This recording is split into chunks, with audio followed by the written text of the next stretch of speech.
está se preparando para o vestibular da FUVEST, hoje, como você já deve saber, a gente vai falar aqui um pouquinho sobre alguns poemas escolhidos de Gregório de Matos. Gregório de Matos, que você já deve saber, é um autor brasileiro, lá do período do Barroco, e eu estou falando de século XVII, e que ficou conhecido como Boca de Inferno. Mas vamos destrinchar um pouquinho antes da gente citar alguns dos poemas. O Barroco é um período literário que nasceu lá na Europa, Itália, França, Portugal, Espanha, tem muita influência e que veio para o Brasil principalmente porque muitos autores daqui estudaram por lá. Esse período do Barroco, ele é conhecido como uma das vertentes da Igreja Católica no movimento da Contra-Reforma. E é um movimento da Igreja Católica como um braço ali da Contra-Reforma, justamente para, dentro da arte, conseguir conquistar mais fiéis. Como você já sabe, a Reforma Protestante acabou roubando alguns fiéis da Igreja Católica e a Igreja Católica levantou algumas ações para poder reconquistar os fiéis. E a gente tem a Companhia dos Jesuítas como exemplo, mas isso está lá na história. Dentro da arte, a gente tem o próprio Barroco, que se manifestou na pintura, na escultura e também na literatura. No caso do Gregório de Matos, ele puxou algumas das características do Barroco, principalmente no que se refere ao confronto interno do ser humano. Essa questão de que eu sei que eu sou da Igreja Católica e eu sei que eu preciso ser fiel a Deus, mas ao mesmo tempo eu quero aproveitar a minha vida. É o famoso carpe diem,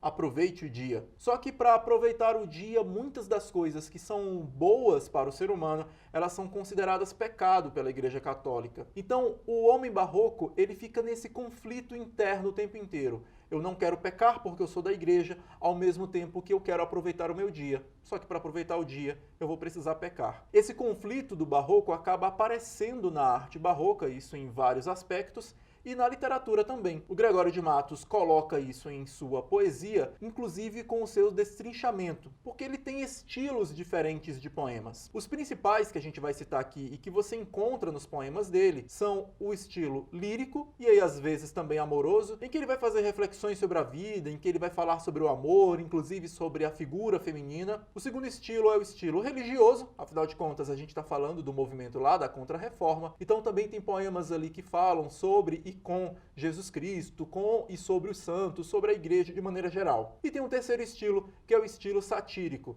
em que aí o Gregório de Matos acaba colocando toda a sua acidez nos seus poemas, inclusive usando até palavras de baixo calão. A curiosidade a respeito dos poemas satíricos fica aí aguçada para você conhecer. Os poemas dele, em sua maioria, têm uma descrição inicial, que é a chamada didascália. Essa descrição no início do poema explica um pouquinho como é que aquele poema foi composto e que tipo de raciocínio precisou ser levantado antes de se escrever o poema. E às vezes são coisas muito específicas, como dizendo coisas do tipo: o poeta estava sozinho em sua casa quando teve essa ideia. Coisas assim. Ainda em vida, os poemas do Gregório de Matos foram publicados. E aí, quando eles foram publicados, houve uma compilação de um homem conhecido apenas como Licenciado Rabelo. Ninguém sabe se esse Licenciado Rabelo era do Brasil ou de Portugal, mas o que se sabe é que teria sido ele a pessoa a ter reunido todos os poemas e ter criado essas didascálias. Só que existem especificidades tão grandes que há estudos que comprovam que, na verdade, o próprio Gregório de Matos assumiu essa identidade do Licenciado Rabelo para poder compilar a sua própria obra.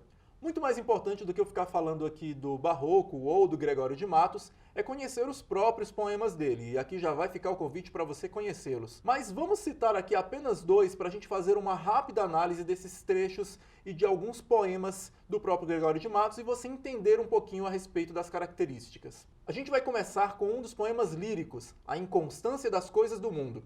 Acompanhe a leitura. Nasce o sol e não dura mais que um dia. Depois da luz, se segue a noite escura. Em tristes sombras morre a formosura, em contínuas tristezas e alegria. Porém, se acaba o sol, por que nascia? Se é tão formosa a luz, por que não dura? Como a beleza assim se transfigura? Como o gosto da pena assim se fia? Mas no sol e na luz falta firmeza. Na formosura não se dê constância, e na alegria sinta-se a tristeza. Começa o mundo enfim pela ignorância, e tem qualquer dos bens por natureza, a firmeza somente na inconstância. Esse poema, ele traz uma reflexão a respeito da inconstância das coisas do mundo, por isso o título. E ele vai mostrando por alguns argumentos que, na verdade, tudo se acaba. O sol, mais cedo ou mais tarde, se põe. A luz, mais cedo ou mais tarde, se transforma em sombras, em trevas. E aí ele fica se perguntando ali na segunda estrofe, mas por que isso acontece? Por que se a luz é tão boa e a luz é tão bela e o sol também traz coisas tão boas para a vida, por que vai embora? Por que precisa ter a sombra? Essa reflexão ele acaba fechando lá na última estrofe, no último terceto, e ele diz que a única coisa constante no mundo é a própria inconstância. Então a beleza, a formosura, o sol, a luz, tudo isso é efêmero. A única coisa que permanece em todos eles é a própria inconstância. Essa reflexão que o Gregório de Matos faz, ele faz em forma de soneto, como você pode perceber. Você bem se lembra que o soneto é um poema de 14 versos, distribuídos em 2 quartetos, ou seja, 2 estrofes de 4 versos, e 2 tercetos, 2 estrofes de 3 versos. Na argumentação do Gregório de Matos, ele coloca primeiro uma descrição, depois ele faz algumas perguntas, e aí sim ele arremata com essa conclusão de que tudo na vida é passageiro, tudo na vida se acaba, tudo na vida é inconstante. Esse é um exemplo de um poema lírico do Gregório de Matos. Dentro do poema lírico, esse é reflexivo, há também os de caráter amoroso, muitas vezes dedicados à figura feminina. E aí a gente quer ler também outro poema, mas dessa vez um poema religioso. Acompanhe a leitura. A Jesus Cristo nosso Senhor. Pequei, Senhor, mas não porque em pecado da vossa alta clemência me despido. Porque quanto mais tenho delinquido, vós tenho a perdoar mais empenhado. Se basta vos irar tanto pecado, a abrandar-vos sobeja um só gemido, que a mesma culpa que vos há ofendido, vos tem para o perdão lisonjeado. Se uma ovelha perdida e já cobrada, glória tal e prazer tão repentino vos deu, como afirmais na sacra história, eu sou, Senhor, a ovelha desgarrada. Cobrai-a e não queirais, pastor divino, perder na vossa ovelha a vossa glória. Esse poema, ele argumenta diretamente com Jesus Cristo por conta de um pecado que o eu lírico cometeu. Quando ele apresenta esse pecado, ele vira para Jesus Cristo e diz: olha só, Jesus, eu pequei.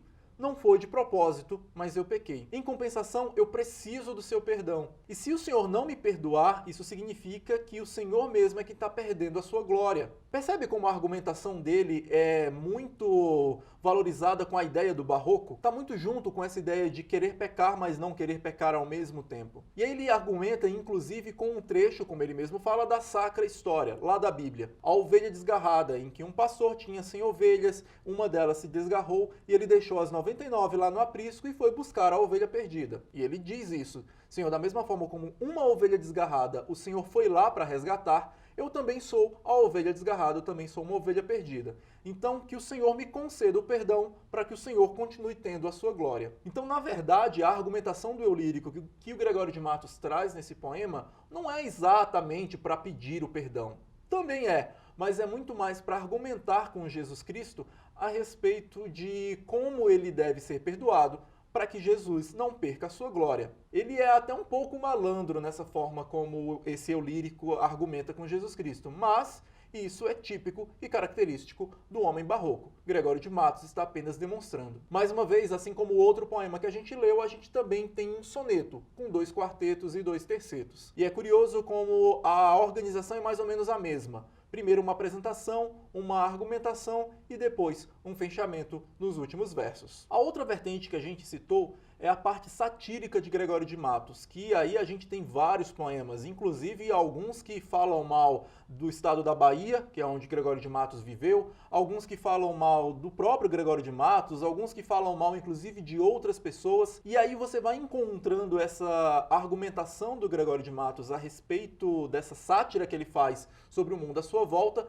mas sempre com esse teor crítico. Por isso que ele ficou conhecido como Boca do Inferno, como eu falei anteriormente. Tem inclusive um poema dele muito famoso, que é As Coisas do Mundo, que ele tem a audácia de dizer que quem dinheiro tiver será papa. Olha só. E aí ele acaba criticando um pouco a Igreja Católica, dizendo que mesmo na Igreja Católica, no mais alto cargo, que é o cargo de papa, basta ter dinheiro para chegar lá. É claro que aqui a gente só deu uma pincelada em quem é Gregório de Matos, como ele se insere no barroco, Vimos 2 poemas e entendemos um pouquinho sobre essas 3 vertentes, mas vai fazer muito mais sentido para você a partir do momento que você começar a se debruçar, ler e tentar interpretar por si mesmo os poemas do Gregório de Matos. Vai ficar aqui o convite para você conhecer um pouco mais sobre esse autor do Barroco e tirar suas próprias conclusões. Bons estudos!